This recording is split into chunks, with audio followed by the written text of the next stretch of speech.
this computer. All right, awesome. Welcome everyone. Welcome to the second Travel Tuesday. I am so excited that this is already the second time and we have lovely people joining us today. This month's subject is one that is pretty close to my heart.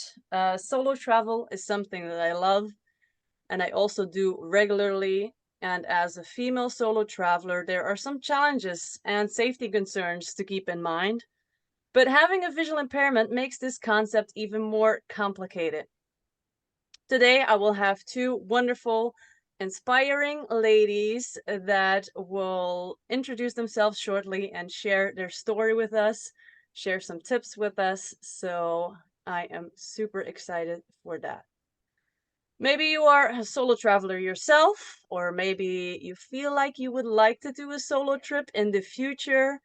But you could also be wondering, like, why on earth would someone with a visual impairment go solo traveling? So I just listed a couple of points before we kick off with our speakers. So first of all, with solo traveling, it enhances your independence and your confidence. Definitely, you have to rely on yourself. You have to rely on yourself for navigation, problem solving. You make your own decisions, and it really enhances your self-esteem. I definitely love the fact about traveling by yourself is that you can make decisions on the go.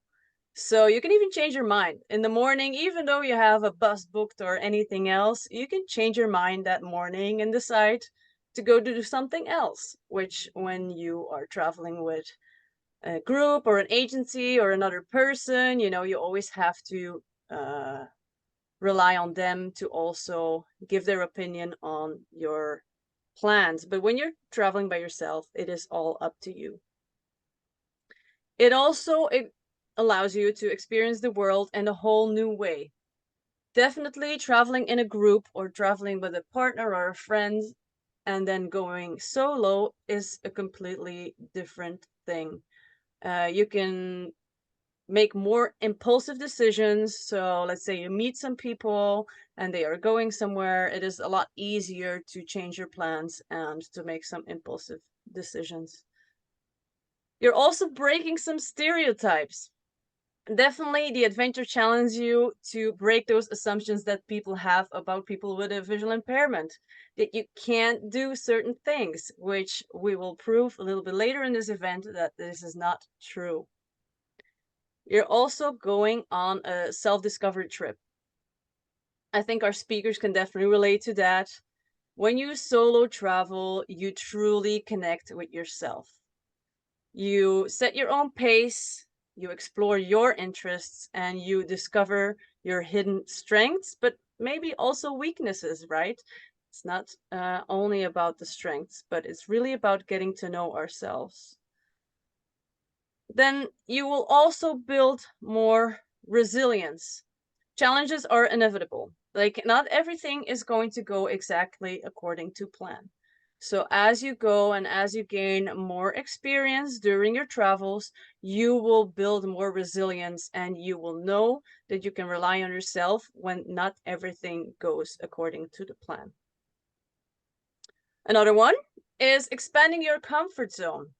Solo traveling will push you outside of your comfort zone for sure. Even though you've done it before, you will notice like every time you do it, you get a little bit broader in your comfort zone. And you will also develop new skills. It could be from using new apps. It could be for navigation, maybe a public transportation system. Maybe you need to learn the currency, the language, so many things so many new skills that you will learn on this trip as well. And these are just a couple of them. I'm sure the solo travelers among us can come up with more benefits or more things that will add to your life, to your development, your personal life, but also your professional life when you solo travel. And then I'm just gonna give, before we get over to the next, to our speakers, I'm just gonna give a couple of tips for you to be able to take the first steps into maybe a future solo travel, maybe not. You'll have to make sure that you know what you are capable of. But the first thing that I would say is you can plan, make sure you make a good plan, but at the same time be flexible. So you can research accessible destinations, you can research your transportation options, maybe certain disability resources, but make sure that you leave room for spontaneity. It's also important because the weather might not be right. Maybe you have a jet lag, maybe you're not feeling well, but maybe there is an impulsive activity you want to do. So always leave room, always be flexible with your schedule. Because also, when you have a very rigid schedule, when something does not go according to plan, it's going to cause more stress for you. All right. Then definitely, I would also say embrace technology, embrace apps. There is going to be another travel talk. If I'm not mistaken, it's going to be the next one, so the one of July, where we are going to talk about apps. So if you want to learn more about apps on the next travel talk, we're going to talk about that and use that, like there are so many things right now that can help you, that can make life easier, that can make travel a little bit easier. So use them, get to know the technology, and also use this technology before your trip. You don't want to be figuring things out how this freaking app works while you are already dealing with getting to your destination, having a different language, I don't know, traveling, everything that comes around it. And then definitely also seek advice, seek recommendations. I've said that before. I like to go onto Facebook pages of expat groups for whatever destination you are traveling to. Let's say you're in Budapest. What you can do is go to Facebook, type in expats Budapest. They will probably have a Facebook page. And then in there, you can search for certain answers, or you can even make a post, let people know that you're coming, let people know that you want to connect if that is what you're up for. So definitely also make sure that your navigation skills are on point. Maybe you need to sharpen your cane skills. And what I would also suggest that you do, definitely if you're traveling to a country that does not speak your language, does not have your language as its basic language, to learn a couple of basic phrases in the local language. Even though you cannot make a whole conversation, if you can start off with the basics like, hi, this is my name. Do you speak English is always a good one to know. And hopefully they do, then you're already safe there. But if you can start with thank you, good morning, good afternoon, have a good meal, a little bit of those friendly words, those friendly phrases, so that you have a little bit of an icebreaker in the people's and the local language there. I would also say you're pack light and smart. There's also going to be travel talk about that, as how you do your packing, because depending on the trip that you do, you need to pack differently. You need to either get a trolley or a backpack, or whatever trip or whatever type of trip you are going to, you need to make some adjustments to how you pack. And being a backpacker myself, I don't know if there's any other backpackers in the group, but it's a funny thing that we say is like, you actually pack the same amount of stuff for 2 weeks as you do for 3 months or more, because you just need the same things. You just wash your clothes, and all the other basics that you have, you also need for 2 weeks. So it's not because you're traveling for 3 months that you actually need to have a new outfit for each day. Pack light, pack smart. It will make your life so much easier. Another tip that I came up with is you can inform your accommodation if, depending a little bit on your visual impairment, depending on your needs, if that is something that is necessary for you, don't hesitate to give that information, to inform your accommodation, to ask questions. Um, Definitely don't worry about that. They get questions all the time, and they are there to serve you, right? You are actually paying for their service, so make sure that you take advantage of it as well. And then the last two would be trust your instincts. That is a very important one. That is one where I also base my decisions on very often. If it doesn't feel right, it is because it's not right. If it feels like you need to change your plan, if it feels like this person that you're talking to, it doesn't feel right, it always trust your gut. Trust your gut feeling, make decisions on your gut feeling, ask for help if you need to.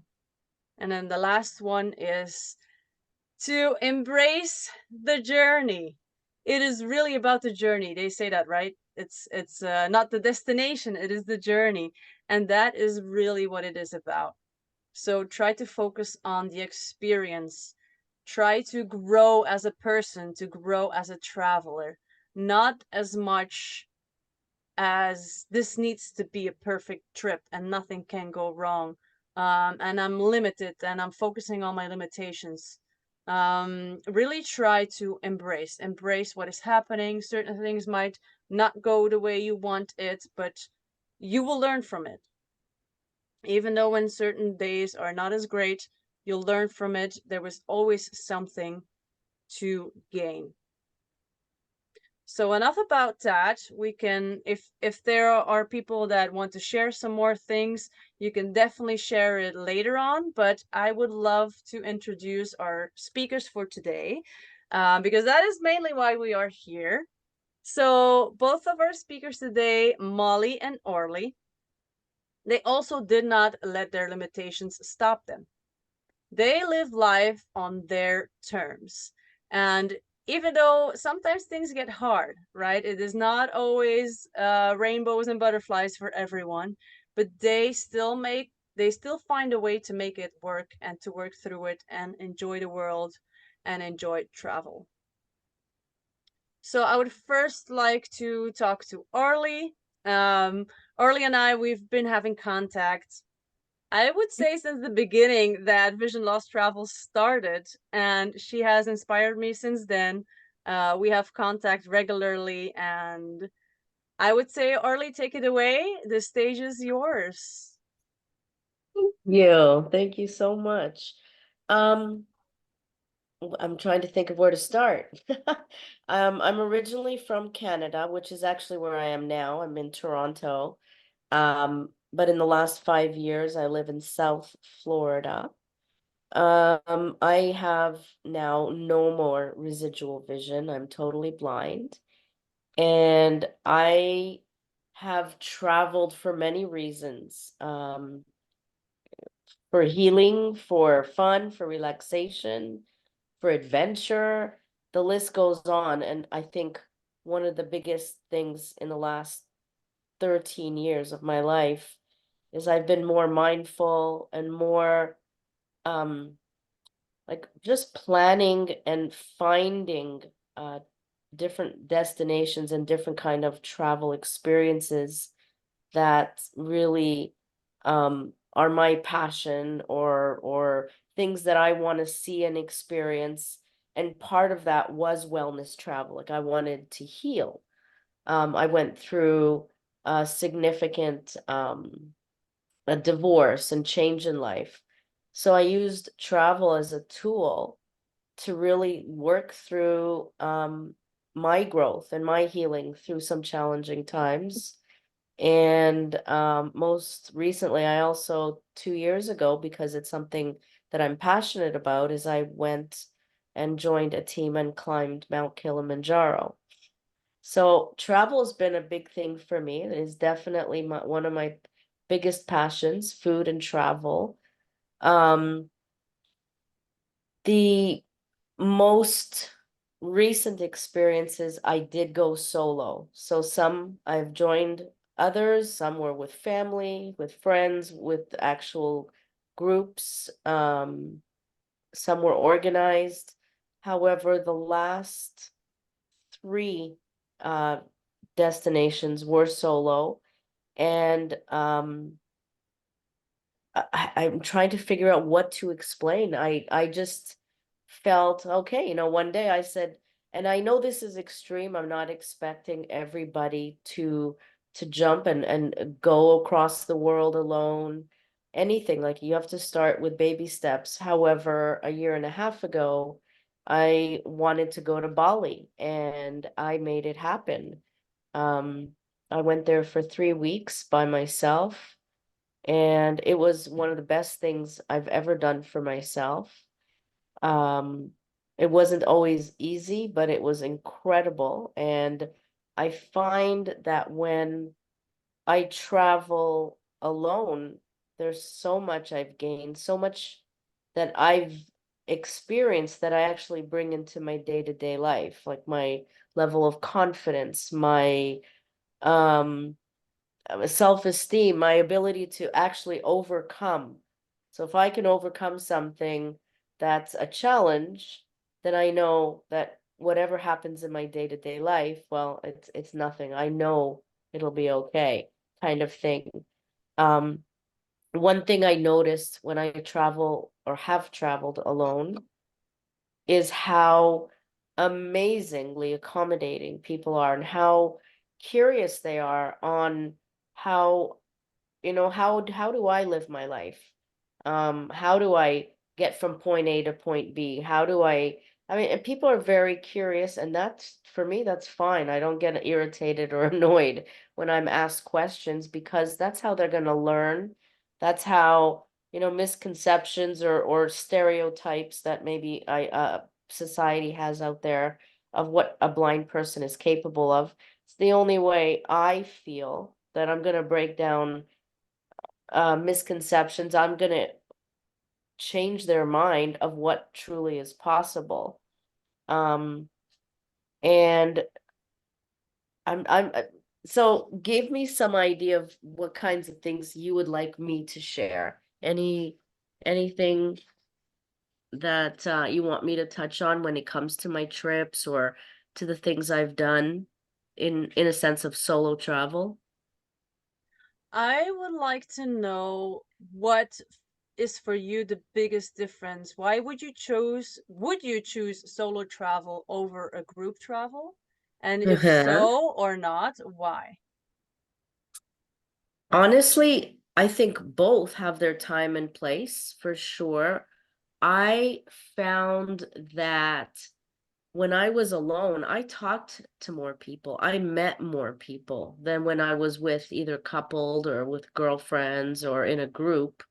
I mean, obviously, in a group, you're talking amongst the people you're with in that group. But I found that I met more people, more diverse people from all over the world. People were apt to talk to me more. I found that um of course, I was able, just like you mentioned before, if there was something I wanted to do or things that were meaningful for me, that it was a very simple thing. I just created it, made it happen. I didn't have anybody to answer to, can create my own schedule. I can do something when I want to and not do something when I don't want to.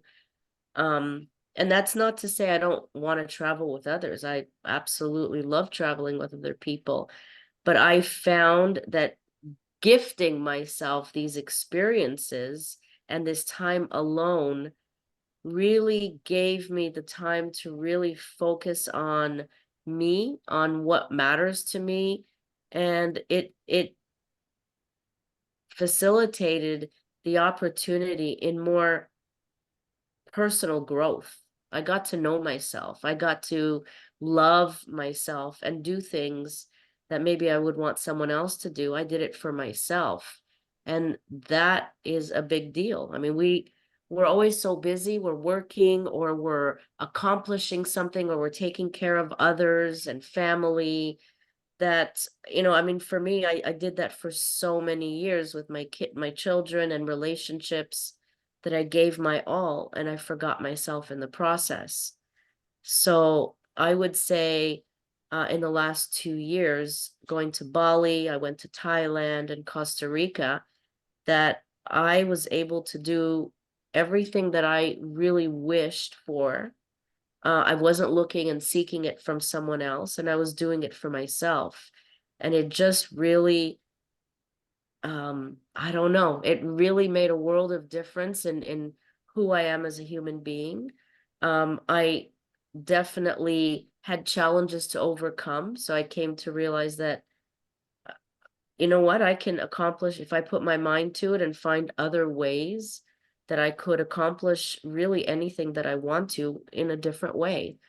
Um, and also experiencing other cultures, talking to other people, tasting their foods, learning about the history, smelling my surroundings. In Bali, the smell is so different there. And it just, you hear it's such a tropical paradise destination. It really is. And I just love, to me, living life for me is experiencing the world, and for me living is by doing things and creating activities that I enjoy doing. And I every day that I was in Bali, as an example, I set something that I wanted to do, and no matter what it meant for me, like, logistics, or how do I get there, or what am I gonna do, because I went there without a guide dog, I went with a cane. All those apprehensions and fears and perceived limitations that sometimes I've put up in front of me in the past, I accomplished. And those, I just feel that the only limits we have is really in our minds. Mine might be visual, it's pretty obvious, it's there, but it's only visual from the eyes. I mean, we have so many other senses that you can gain so much information. And um, I don't feel that being visually impaired is a limitation. The only time I've ever been limited is by my belief system, or my mind. So every trip that I've been on has expanded, not only my experience of the world, but it's expanded my strength. It's strengthened my beliefs, and my knowing of what is true, what I'm truly capable of. So one thing you mentioned before is, before you set yourself, or you go on travel or solo travel, know your limitations. And I will say that that's an accurate statement in many respects. However, I'm going to say also that, yes, we have to know our limitations, what we're capable of, what might be a challenge, and be very realistic about that. But also look at it that, for me, it was also breaking those limitations. I might think, oh, I'm not as capable, I might not be able to do that. But that's not true. I think we're way more capable than we give ourselves credit for. And solo travel really offered me a lot, a lot. And of course I got to see a lot of beautiful places in the world.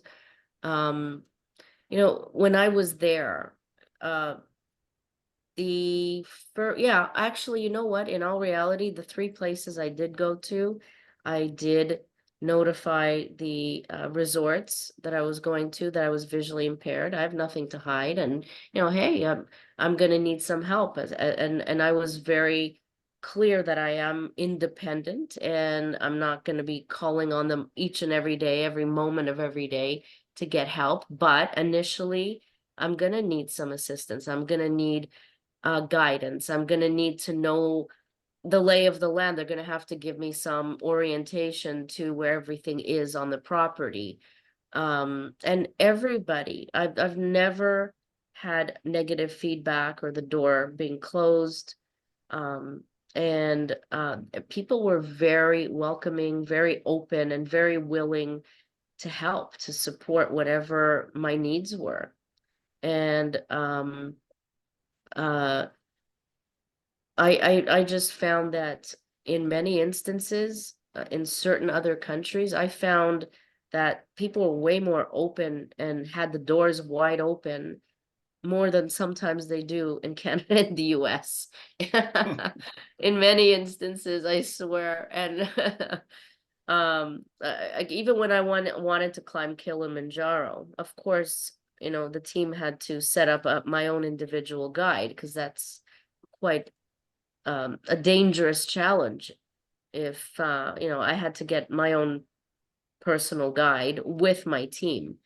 And the door was never shut. No one said, "Oh my God, she's visually impaired," and all those things that people come up with, like, I don't know, oh, she's a liability. I don't know. Oh, she's gonna need a lot of help. Who knows what people think in their minds?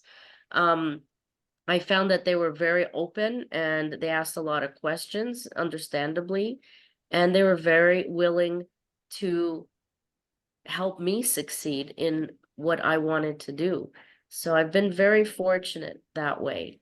Um, and I mean, I would love for others to ask me any kind of questions that might help me as well in figuring out what to talk about. But I have done a lot. I think I've been to about 73 different countries and destinations, and I've been on 16 different cruises. So, needless to say, yes, travel really is my passion. And that's in a way how I want to help others grow and learn and strengthen themselves and really gain some amazing experiences out there because the world isn't a scary place. There's so much out there to experience.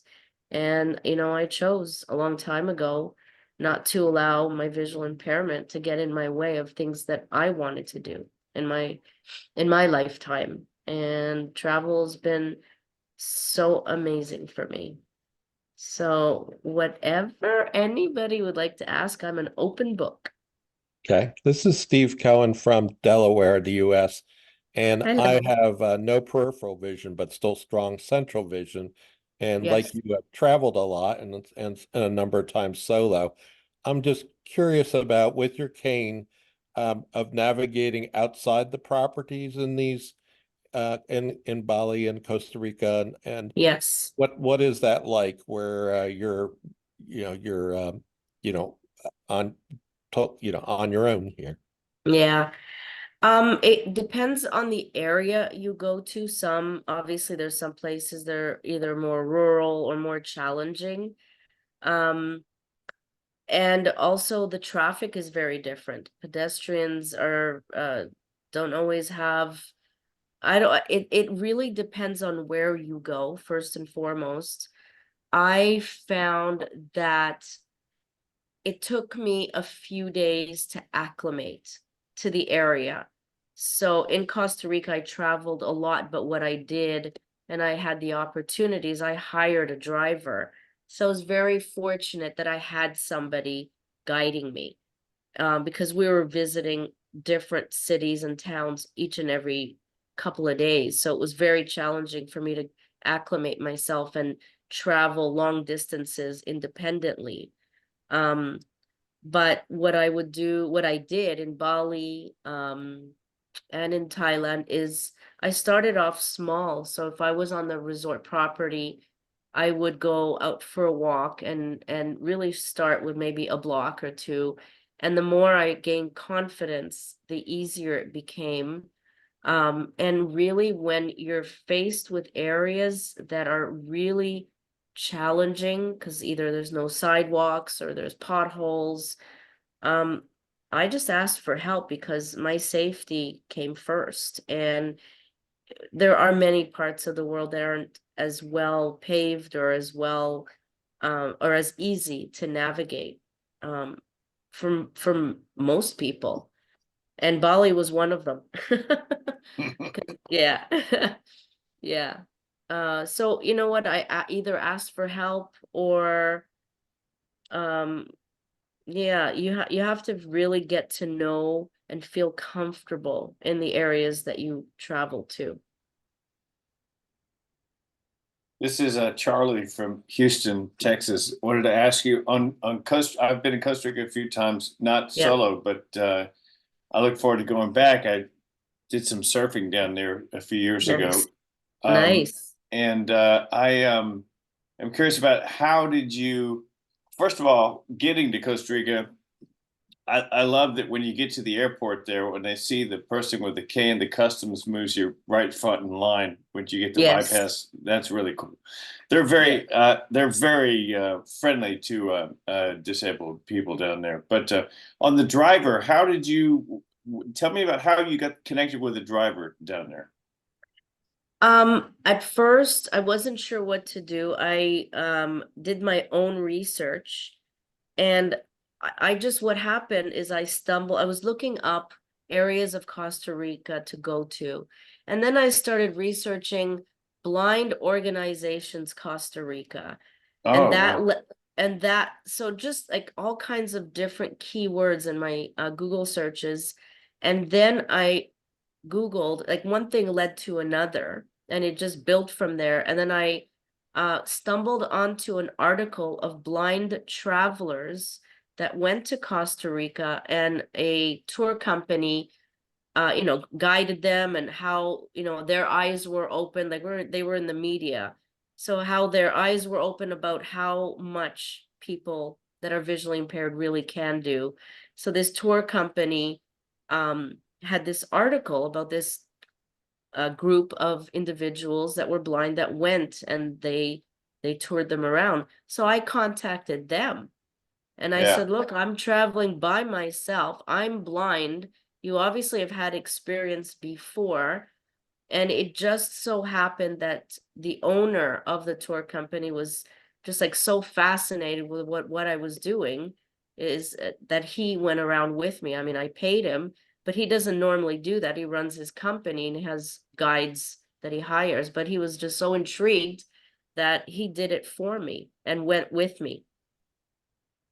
So that's I think great. so I think what I do, no matter where I want to go, I just start researching and digging and getting ideas in my head and figuring out what is possible, what resources are out there, things that really could help support me in where I want to go and what I want to do. And I find that very helpful, but I'm a big researcher, and when I research, I dig, and I always find all kinds of cool resources. Nice. Yeah, Thank you. you're welcome. Any other questions in the audience while we have Orly here? Not I had a yet. question, Ollie. Yeah. Yeah. I'm Ollie from Melbourne, Victoria. I was wondering what, like, for you, was the first thing that made you want to go to Bali by yourself? Like you said, you've been with other people before. Was there something or someone that, inspired you to give it a go? You mean Bali in specific, or give any destination a Uh, go? Just the Well, idea you were of saying that Bali was your first trip by yourself. So I was just wondering, yeah, you've obviously been with other people before. What? what Bali was my first like really across the world idea. And I had traveled before, but a lot of my travel alone before was to health retreats or to a yoga retreat, or, with groups or with friends or people. So really, the idea of Bali came from my head. So I said, what do I want? What do I really want to do that's interesting, something that I'm passionate, or a destination that has things that I'm passionate about. And I didn't know much about Bali. I just kept hearing how beautiful it was, but that didn't mean Yeah. much. I was like, I need to figure this out. So really, I just get an idea of in my head of what I would like to do.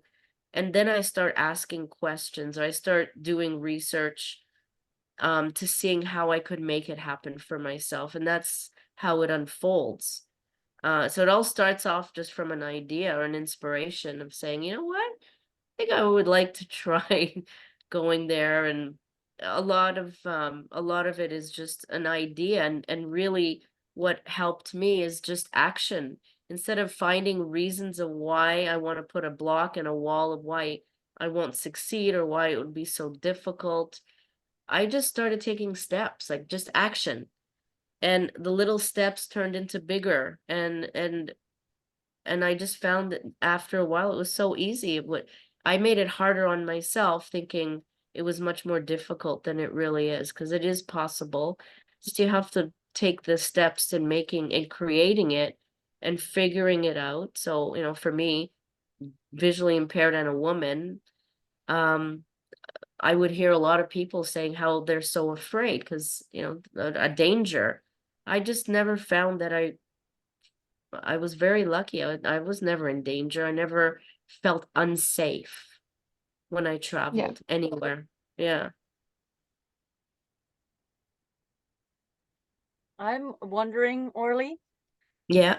if you could give us like a very specific example of a limited belief you had before you started traveling or solo traveling, and then with like an example where you realized that that was actually a limited belief and not really a limit in your life. Oh boy, that's a good question because we all have limiting beliefs. Um,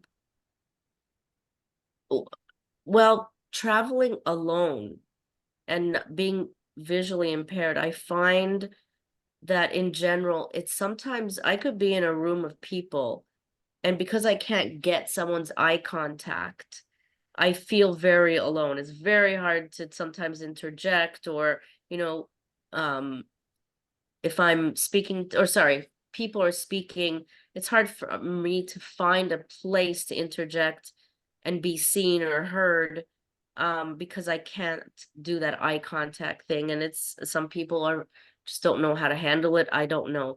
However, that was one limiting belief that I had is how will I manage?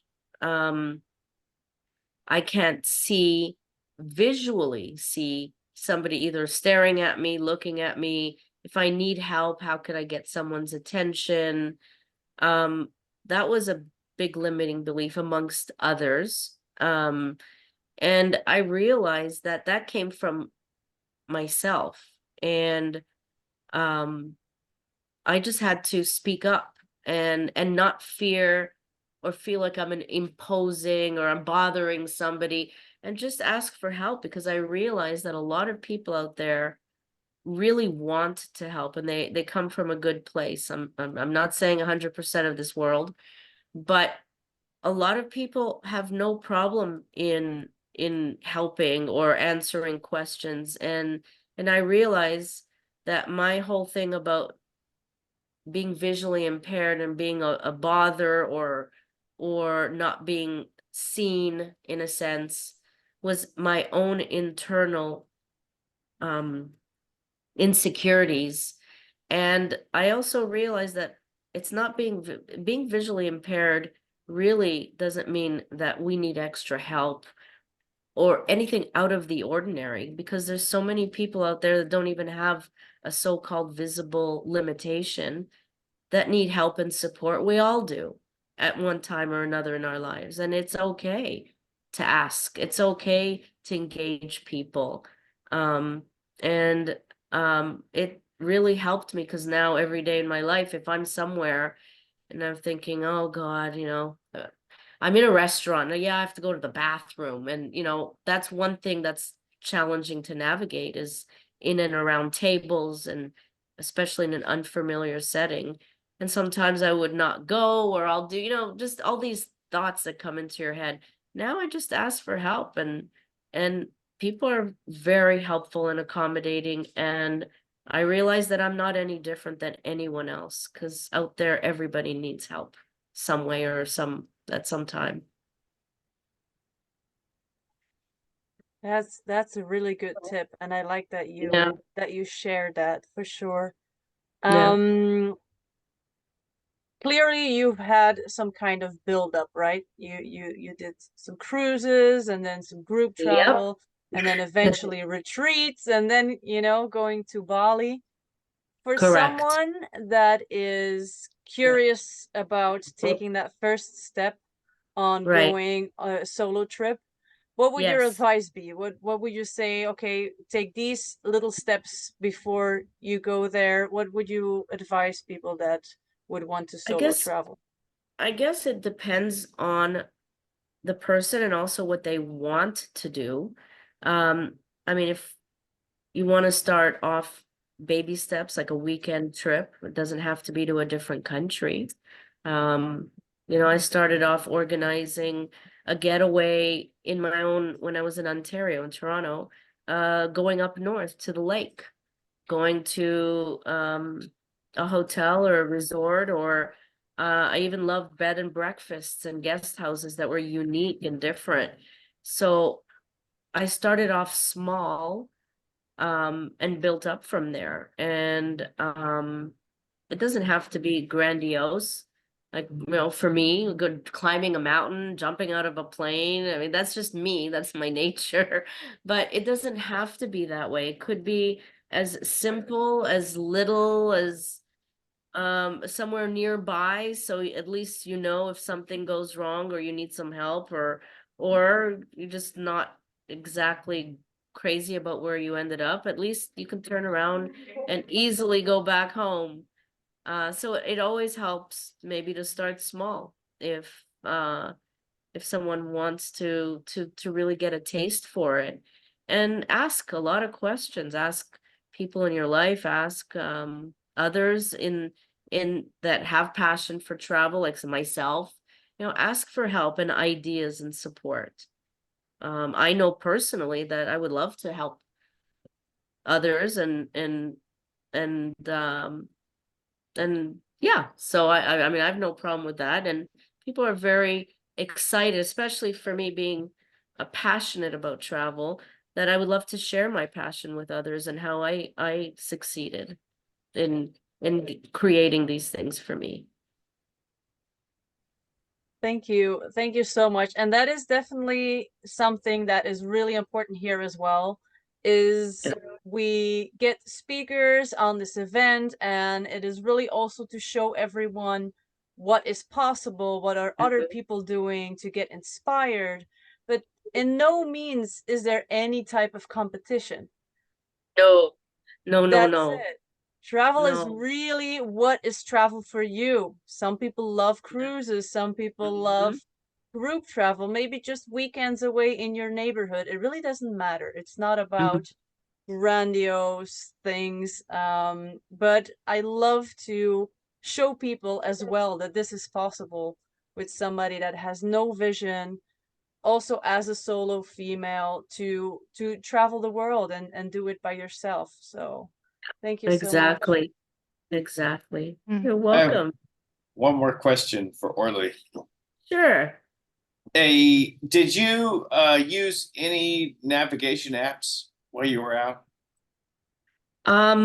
No, I didn't have access to no, the answer is no. No, Okay. I would love to now moving forward to have to learn more about them. Um, I do use technology well, it just wasn't around when I grew up, so I have to just sit down and focus on learning how to do it. Yeah, Yeah, but there are cool. many out there. There are Oh, many I out know. there. Yep. Yeah, And when you awesome. go to another, you know, faraway destination like I did, and you're using a navigation app, maybe there are ways to download the maps offline. But you know, I was reliant on Wi-Fi, so that was a challenge. Yeah, So I didn't really put a lot of time and effort in figuring out that piece of technology. yeah, cool. Thank you. You're welcome. Any other questions for Orly to our audience? All right. Thank you so much, Orly, for sharing You're your welcome. story, for inspiring Of course. us. And I'm so happy that you took the time to talk to us today. No problem. Thank you. Awesome. We will move on to our next speaker. Our next speaker is Molly. Molly and I, we started having contact when she started her trip through Europe. She's currently still doing that, and I would say, Molly, introduce yourself and take it away. Hi everyone, I'm Molly. I live in Melbourne, Victoria, in Australia. And I'm currently in Europe, as Lindsay has said. I so I've been going for about 4.5 months. And I'm currently in Albania, as we speak. But I'll be heading down towards Turkey way and then towards Italy for my cousin's wedding shortly in the next couple of weeks. For myself, I have RP with some macular involvement, and it is from a Bardet-Biedl syndrome, which my parents both gene passed on to me, and I have no prior history of that in my family. My story of getting into solo travel is probably a little bit different to other people's. So my first trip was when I was 19. My parents heavily encouraged me to go traveling and to see what was out there. And I think the fact that my mum had done exchange when she was 18 for a year in Brazil kind of encouraged me to do that. And at the time that I was planning to go to South America and what I wanted to do didn't really sort of exist, or what I wanted to do with other people probably wouldn't have worked for them, and people would, going to uni and stuff. So I kind of just went with it, and sort of, I guess, did the big leap and dive into it. That's kind of how I got into it initially, and found that it was a really awesome experience, having the opportunity to meet people from all walks of life, and just, came away from it feeling really, really, really, self-aware and knowing who I am as a person, which I'd not ever felt like that in my life before. And I feel like I'm the best person or best version of myself when I'm traveling. Like people have mentioned, already touched on, just going out of my comfort zone, speaking to different people, trying different things. So very different. And this is my third solo trip, but obviously this trip is a bit different, having just like this is the first trip with having some vision impairment. So it doesn't impact me too much at the minute. So it's, not too bad, but it'll be interesting to see how I go going forward. I have done one trip with my family to Japan. So that was a different experience, having to compromise, also dealing with younger brothers who were teenager years. So that was an interesting trip. But again, as people have touched on, not having to do what you can do, and having to work around others, and explore things as a group rather than individually. And I just feel like by having a solo trip, you get to meet people and you have conversations that you wouldn't necessarily have in your everyday life in a group of people that are either your friends or family. And this trip for me is more of a personal trip in terms of just having a pause in life after COVID and working through COVID, and just having a break and just sort of reflecting upon the last few years, with obviously finding out that I have visual impairment and I feel the health thing. So it's a little bit different to the two previous solo trips that I've done, which were more some volunteering, some more travel and just fun. So I'd say to anyone who's thinking of doing solo travel, like people have mentioned, to just do something small and build up, or you could be like me and just go into the deep end straight away. But yeah, it's something that I've really loved doing, and I think, like most people would say, once you start traveling, you get the travel bug. So yeah, I really am enjoying myself at the minute. So yeah, it's really good. So I assume that because you're traveling long term, your preparations and how you start the trip and how you read into things are probably a little bit different than what Arlie does, because I have the feeling that Arlie really prepares everything nicely in advance and has all her information in advance. But how do you do this, being on such a long trip? How do you do your preparations, or do you just go with the flow? Yeah, good question. The first trip was very planned out. I had like volunteering and two sort of kind of like Kentucky tour kind of tours, and then I did 2 weeks with the family that my mum stayed with. So it was really only 2 weeks by myself. The next trip was again volunteering for 5 weeks, and then I had 5 weeks by myself, and I'd booked the internal flight, so that was in Southeast Asia. I hadn't planned exactly what I was doing in there, and that was a 3-month trip. So 5 weeks by myself. But again, yeah, I'd planned the route that I was going to take roughly. I'd planned the flights. I hadn't exactly planned what I was going to do specifically in each country. And this trip, as I said, is quite different to the other trips. This trip is, I've done all the research about visas. I've booked a return flight. I've listed a whole bunch of places I want to see and go to. And then I've wanted to go skiing. So that first couple of months was sort of planned as to I'm going to these 3 countries to ski. And then essentially I've just sort of pivoted a few times as to what's going to work best with visas, what's the best route. So as I said, I'm heading down towards Turkey and then Greece and then Italy because of A, visa, and B, because it makes sense to me to go that direction to head to Italy. So yeah, I've just sort of, I guess, looked at where I would like to go, done a rough route, and then I've changed it a couple of times, or if I've wanted to stay somewhere longer, I've stayed there a bit longer.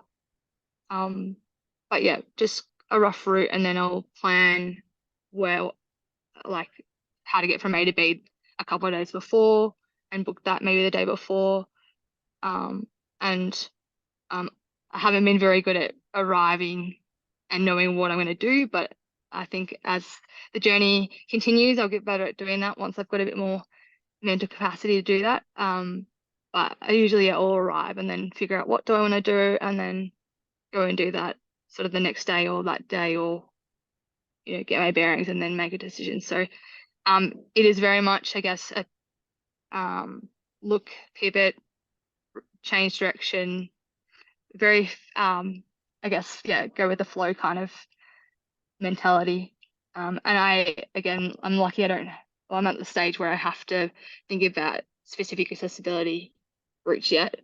So I can kind of just, that's one less thing I don't have to think about at the minute. So that will most likely change in the future, but for now I'm able to just go from A to B. I still looking at what's closest to transport, because obviously that's what I need to do. That's for me. But yeah, that's where I'm at. Lovely. I don't know if anybody has any questions at this point. I have a question for Molly. Molly, this is Yeah. Charlie in Houston. You're in Europe, so do you travel by rail sometimes? And if so, how easy is that navigating the rail system? Good question. So I have done mostly rail throughout Europe. I've done a couple of flights. I did a flight from Rome to London. I've done another flight from Paris to Bosnia. But essentially, it's all been rail throughout Europe, and it's been very straightforward, very easy. I'd say the easiest and like on time, very easy to navigate was probably in Switzerland so far. And they also had some braille on there, so it was probably the most accessible use of transport. And then down in the Balkans, they don't have any trains, but I've commuted by bus.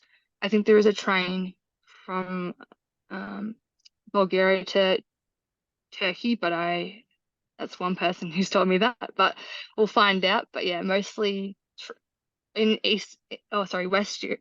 Yeah, Western Europe, it's all pretty much trains, and then this eastern part has been buses so far.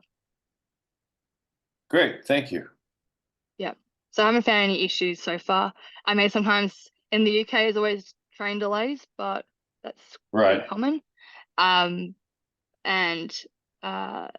when I was in south of like in the UK in Cornwall, there's pretty good bus system there. There's like a main train to get down that direction, but then I use buses to get around that area. So occasionally I've taken a taxi to get from A to B, which is what I did in Montenegro because I didn't have a visa situation. So I've just sort of mainly trains and buses, and occasionally a taxi here and there to get from A to B.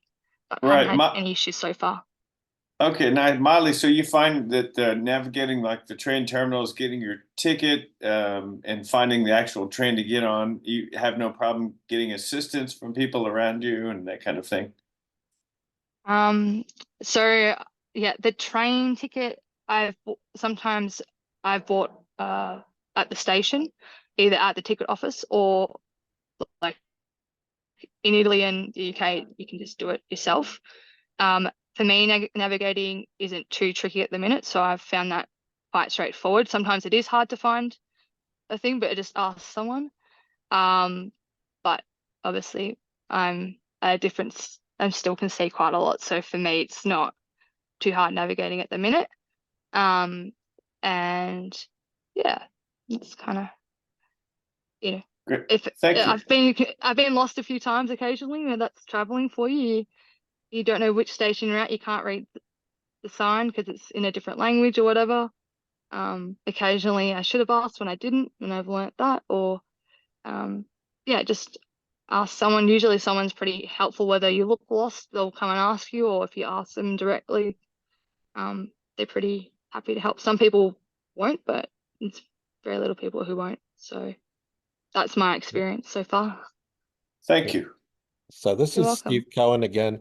Molly, do you use a white cane or some other thing that tells people that you're visually impaired and helps you get around?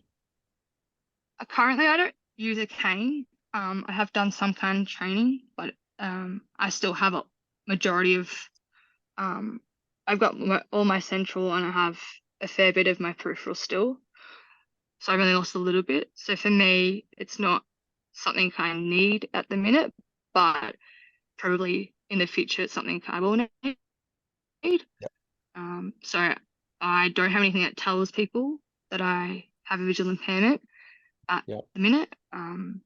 But I I don't, as I said, it's very early stage and I'm able to navigate most things. I have found there was a place that I was in recently, sorry, that had a lot of little lips on like bathrooms, like from the floor, there was like a little lip to the toilet or whatever, and lots of stairs, and I found that a bit exhausting. When there's lots of clutter or stuff like that, I find that hard, but I eventually figure out how to navigate it. It's just a bit of time, and you get used to it. Yeah. What I'd found in traveling is if you even carry a blind cane, a white cane, even if you don't use it to sweep or tap in front of you, it helps people recognize that you have some issues, and it enables people to they tend to be more helpful because they recognize that you've got some limitations and things, and you get some degree of perks, so to speak, of getting on trains and planes earlier than others and things like that. So it might behoove you to even get they have this thing called a pencil cane that is Yeah, really I've thin, and you just kind of I've seen hold it it and like a I've looked at it, pencil. but it's not a thing for me. I'd prefer to just have the cane and use it for its purpose. Yeah. Um, and yeah, I'm not at the stage when I want to take a cane with me to tell people. So That's as I said, okay. A lot of people don't. it's a future Sorry. thing for me. And that's just my decision, and I just want to do what I can as independently as I can, and I'm able to navigate things very well at the minute still. So there'll be a point in time when obviously I won't be able to, and I'll have Yeah. to. But that's the choice I've made. So Yep. That's fair. Yep. And the good news, that while you can still see a fair amount, to travel the world and have those memories is really a great idea. yeah, Yeah. So exactly. I applaud you for you going out and being out in the world with that and doing it as much as you can when you can, and just but obviously continue for life if you can. Yeah, that's the goal is to um yeah, I've done travels before, but obviously this is the first one with slow Yep. impairment, and not not stopping or changing anything just because of having an impairment. So yeah, no, I'm very, very keen on traveling and know, all the perks of doing the traveling, so it's worth it.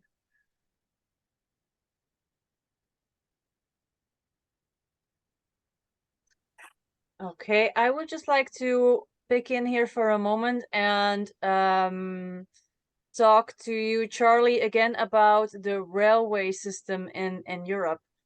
Thank you. So Yes.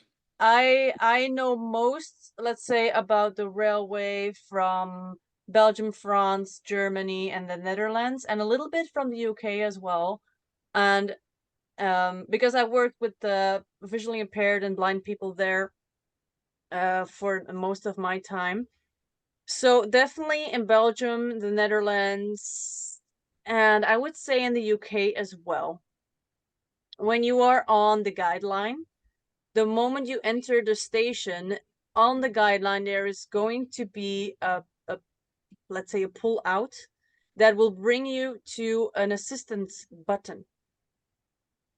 That is usually a big red button with like, I don't know, a visually impaired sign or something on it, that you can push and you can ask for assistance. You can Wait, back also, up.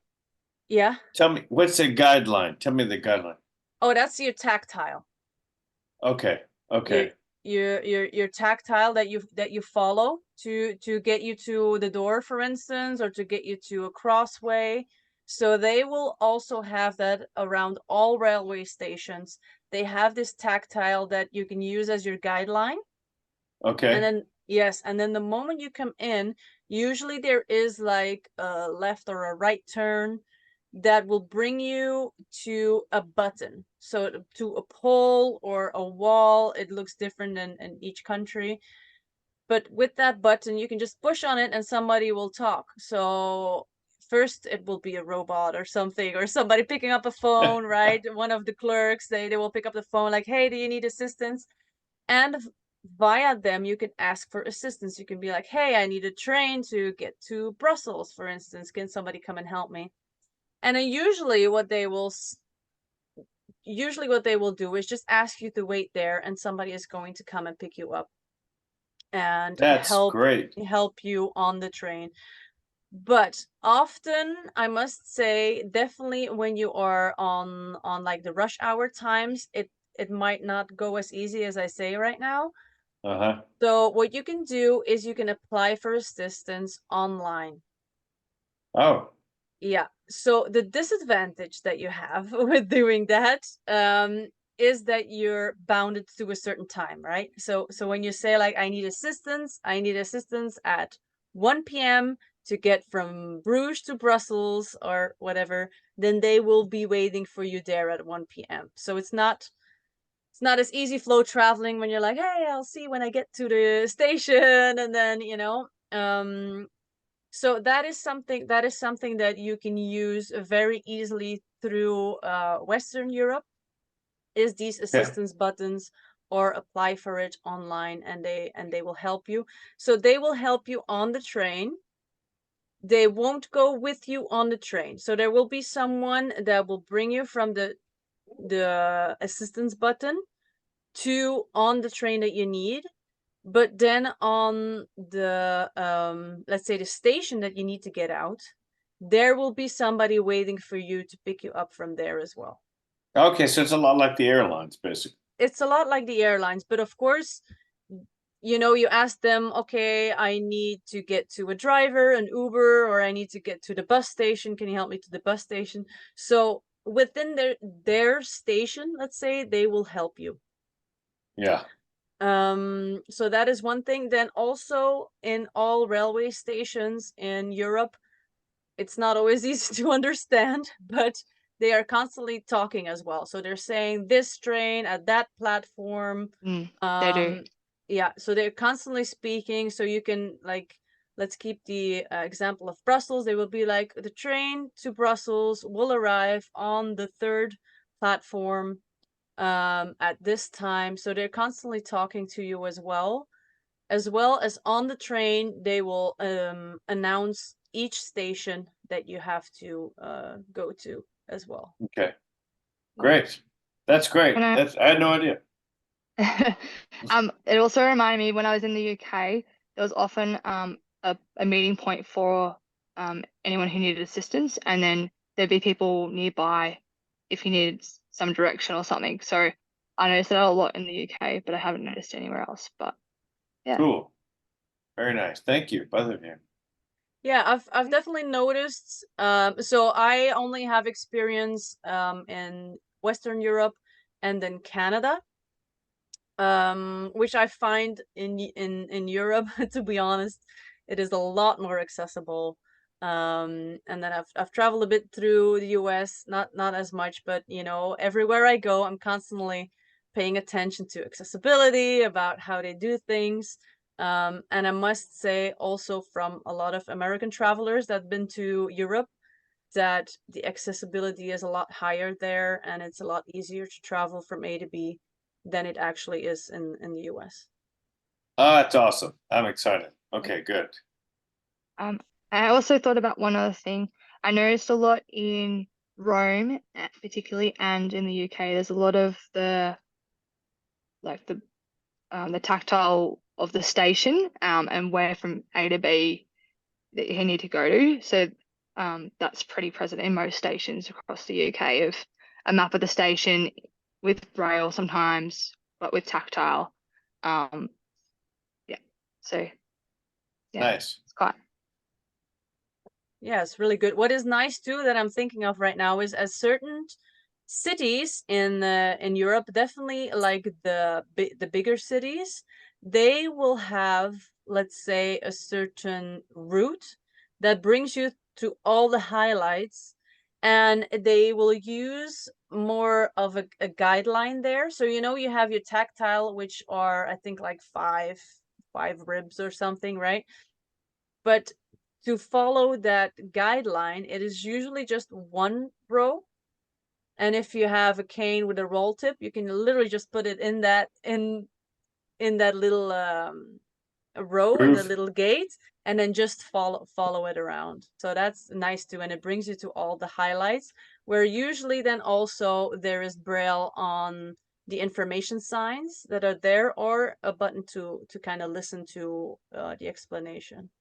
That's great. These guidelines, this is new. In America, we have nothing like that. It's just, of course, the trains are Wow. terrible here, but we have nothing like that here, as Yeah. far as I know. Yeah. That's very fascinating, considering there's so many trains in the US. Yeah. Yeah. Yeah. Yeah. Wow. Yeah, I think Well, probably in the US it's more to do long distance, right? It's more to really get from one big city to another big city, while that's right. in Europe the distances are a lot shorter. Like what I'm saying, just from Bruges to Brussels, in Belgium now, that's like only an hour. So I think there's a big difference there as well. Yeah. Yeah. Well, I mean, and I'm in Texas, so, getting across Texas is like, probably a big part of Europe, Yeah. it's, Yeah. but everything's air travel here, more or less, Yeah, it's yeah, just, of course. I wish the trains are better, but, well, this is all great information. Thank you. You're welcome. Yes. Yeah, you're welcome. Are there any other questions at this point? Yes, I actually have a question. My name is Alicia, and I live in Sweden. And I'm completely blind. And just continuing talking about like trains, here, it's pretty accessible, I think. The trains, they're quite good, and you can get quite good assistant. I think it's really cool with the buttons that you can press. We don't have those in Sweden, sadly. I wish we did, but we don't. But one thing I wonder is about buses, because here in Sweden, it's really not accessible at places with taking buses, and you really can't get good assistance when it comes to buses. So like, how is it in the rest of Europe, for example? Can you get assistance when it comes to buses, or do you have to rely more on your own? Buses. Oh yeah, Molly, you can go. I was gonna say, I haven't taken many buses in Western Europe. I've only taken them in Eastern Europe, and I'd say not really. Like, I mean, there's people at the gate that could tell you where to go from A to B, but I don't know if there's much more assistance. But I mean, I haven't needed it, so I can't really tell you specifically from my own experience. And as I said, I've taken trains in the western part, so I think the western part would be a lot better, but I personally haven't done that, so I can't tell you. I know what he has. You're breaking up there a little bit for me. I don't know if that's the same for everyone. Alicia, I don't know if you have any experience with Sorry with about that. Flix. No worries. With the Flixbus. Do you know Flixbus? Not really. Could you tell me like what it is, or? Of course. Yeah. Flixbus is something that I like to use to get really cheap from one big city to another big city in Europe. So Oh I yeah, think you mean those? Okay, I think I know what you mean. Yeah, these I've are like used big these. green buses. Yeah. Yeah. I've used them like a few times. It's great because they're cheap, but yeah. I prefer trains, actually. Yes, definitely. Trains are a lot easier to travel with. But I actually don't really know about the assistance when it comes to the Flixbus. The difficulty you have there is that often it travels from one country to the other country. So I don't really have experience there. I think then local buses are also going to be very different from each country to another. So I'm sorry, in Sweden it's not that accessible. Yeah, no. But I mean it works. What I usually do is like I just ask someone that passes by like, "Hey, I'm going to take this bus. Where should I go?" Um, but usually people are in a hurry, and that makes it a little harder to get someone's Yeah. attention. But yeah. And do you use any type of apps concerning that? When it comes to buses, no. I use a lot of navigation apps. And also I use apps when it comes to trains, but I haven't found any good apps when it comes to buses, actually. So I don't know if any of you have any tips or recommendations or something for that. I think this is really something you have to search for in Sweden particularly. So I know in Belgium, so in Belgium the buses and the trams, let's say, are called the lane, so the line. And they have a really good app that exactly tells you when the bus is going to be, where the bus is going to stop, and then also tells you each next stop that you can have, because that is the issue with the bus, right? Like with the train, they announce this is the next stop, and then you know, okay, I need to take this one, and then you get out. But with the bus, first of all, it doesn't stop on every station, because if nobody rings the bell and nobody's standing there, it just passes by. And then some buses speak, but I must say in Belgium, most of the time it doesn't work. I don't know how it is in Sweden, so you can't really count on it. But I assume, in my mind, Sweden is ahead of Belgium in a lot of things. I don't know. So I would check if there would be like a specific local Swedish app for the bus, because the one in Belgium works really, really well. So you can have the app on while you are in the bus even, and it will tell you each next station. So it will tell you when to, you know, ring the bell, let's say, for the chauffeur to stop. But otherwise, yeah, when taking a bus, I would just ask before you get in, like, is this the bus to this? Could you tell me, please, when you stop at that station? And I feel the places I've been with my clients, the drivers always really pay good attention on where you need to get out. But yeah, have a look. I would assume I'm gonna check it out as well. I would assume there might be an app in Sweden for the buses that can help you out. Yeah, In the because Mhm.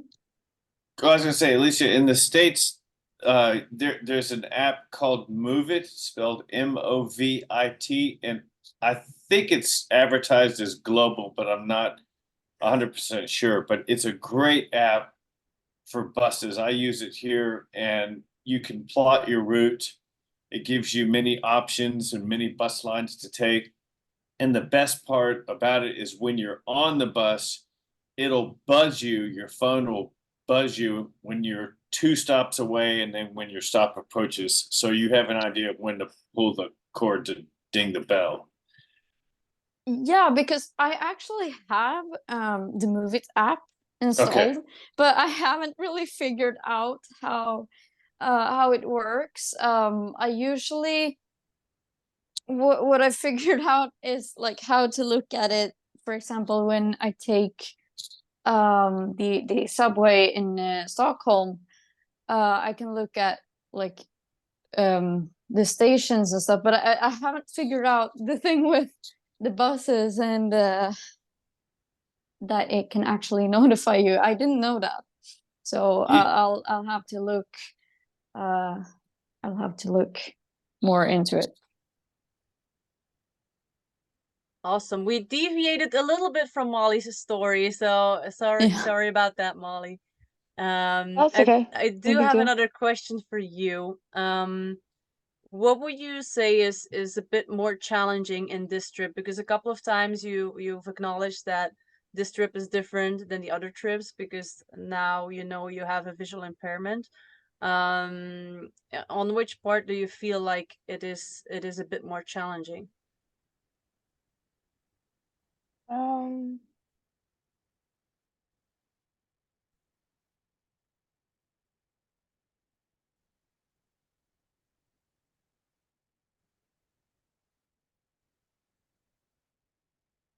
that's a good question.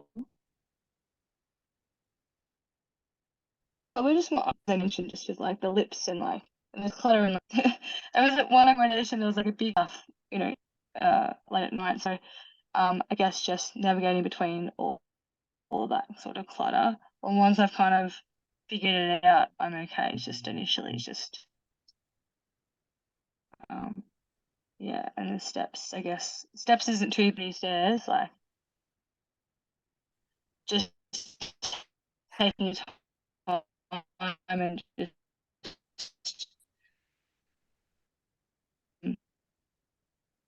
yeah, just going at your own pace essentially. Um,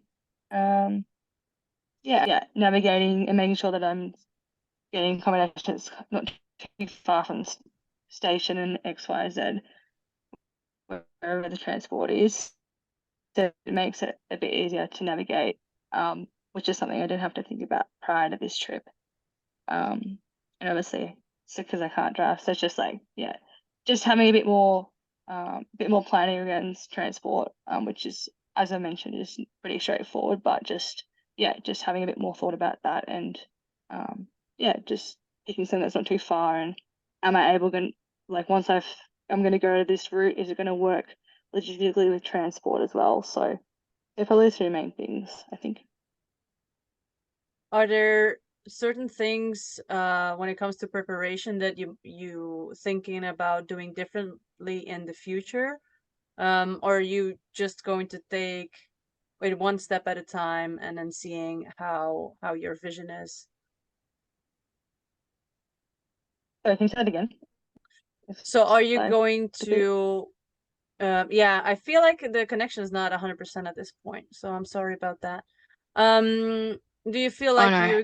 you're going to do certain preparations concerning your vision in the future, or are you just going to take one step at a time and see how things change? At the minute, I'm just seeing how things go. I don't really know how things will progress going forward. So as much as I'd like to plan and be prepared, yeah, I can't. There's not really a time frame for myself, and my vision, so I can't really just, plan fully ahead, as to what worst case scenario could be, because it may not actually happen, or it may not happen in a time frame that is what I think it might happen. So for myself, I'm just really present with what I do, and just taking each step as it comes. And then if something does change in the future, or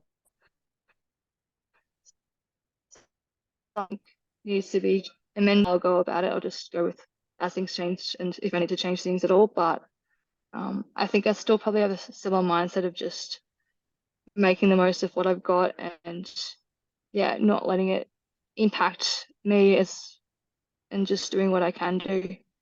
That's sort of how I see it at the minute, but you never know, things might change. So No, you never know, but you're doing a terrific job already, and I love following your travels. I don't know if anybody else has any more questions to Molly.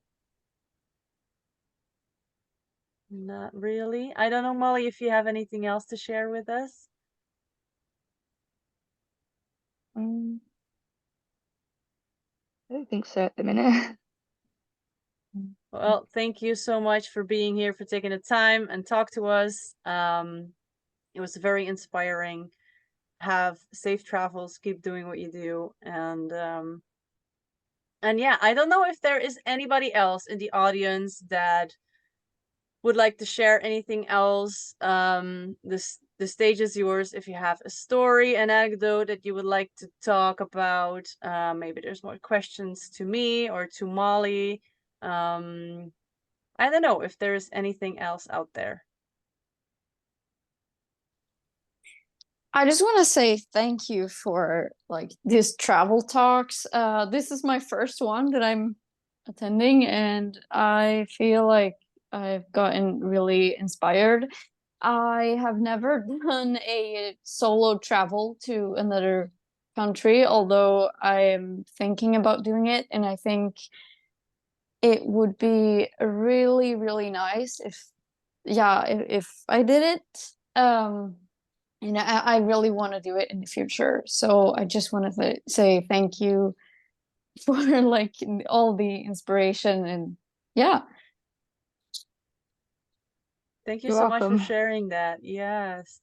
There will be more travel talks, as I said before as well. If there are certain subjects that you would like to see in a travel talk, definitely let me know. I would like to help you. Charlie, if you feel like you want to get to know Europe better, or if there are any more questions where I could make an event about, definitely let me know. Yeah, for I'll sure. find us some speakers. I'll find you some experts. We're going to make sure that you get all the info that you need. Absolutely. I'm envious that you were down in Panama recently. That's a place I want to go, and I understand the surfing's pretty good down there. Oh, I absolutely love Panama. I was actually a bit sad to leave because I really Yeah. enjoyed it, and I'm gonna go back. I don't really say that often about a country. I've done all the Central American countries, and Panama is like the only one that I want to go back to. It's actually also really easy public transport traveling in Panama, I must Oh, say. Yeah. great. Yeah, and I want to second what Alicia said and say thank you and thanks to Orly and Molly for the great presentation. Yeah, very inspiring. Very inspiring. Thank you. Thank you for sharing that. I don't know if there is anything else. Yep, this is Steve. Just say thanks to Molly and Orly, for their insights, and for everybody. And one other thing for Charlie is where Molly comes from in Melbourne. There are awesome surfing areas along the Southern Ocean there. Oh, So, really? Great. Yeah, I yeah, I imagine mean, if you so. look it up, there's not in Melbourne, but nearby on the It's a bit like the US, coast. everything's far apart. So yeah, Yeah, but definitely. yeah, an hour and a from half Melbourne to the to beaches is not yeah, an hour or so to the surfing beaches along the Oh, Great Ocean Road. that's yeah, and great. there's some good ones along the other side too. Like my beach Yeah, house is in Western Port. yeah. Philippine has some good surfing spots depending on the weather and all that. But yeah, Wonderful. um, yeah, uh, yeah. All of Australia has lots of good surfing spots. So if you come to Australia, let me know and I'll show you around Melbourne. I will. I'll call you up. Awesome. The blind leading the blind. Yeah. I also Oh, did a I couple of actually have a months. good Oh, story about a blind lady me. can you say that again? Sorry, Lindsay. Your Keep internet cutting is you off. breaking up. Oh, I'm gonna move. Sorry, I keep cutting you off. I actually have No a issues. blind leading the blind story. I was trying to find my hostel late at night in Bosnia, and a guy who was blind, he navigated me and helped me, and we both found the hostel in the end together because everyone else was ignoring me, but he didn't have. He's like, I don't have my glasses on, but I know everything. He was a local, and I was like, of course. I managed to find the one person who helps me. He's also blind, so that was a nice story. That's awesome. I love that. That's so cool. Yeah. I was just about to say as well about the surfing. A couple of months ago, I had an interview with somebody from Surfability in Ireland. I saw And that. Yeah. yeah, and there is a website where you can find all the adaptable surfing schools. So that might help you out. Oh, really? Okay, I missed Oh, that cool. part of the interview. Yeah. Cool. All right. Well, I would like to thank everyone, speakers, audience. I absolutely loved it. I hope to see you back on next month's travel talk. Let me quickly have a look when that will be. I think that is, let me see, on the 2nd of July, and it will be about apps. So I will also have a couple of people that know a lot about apps, that use them a lot. If you have any other interesting apps that you use that you think might be interesting for us, let me know so I can check that out. And I really hope I see everybody back on the 2nd of July. Thank you so Yes, much. thank you. Thank you. Bye. Bye-bye. Bye. Bye. Bye.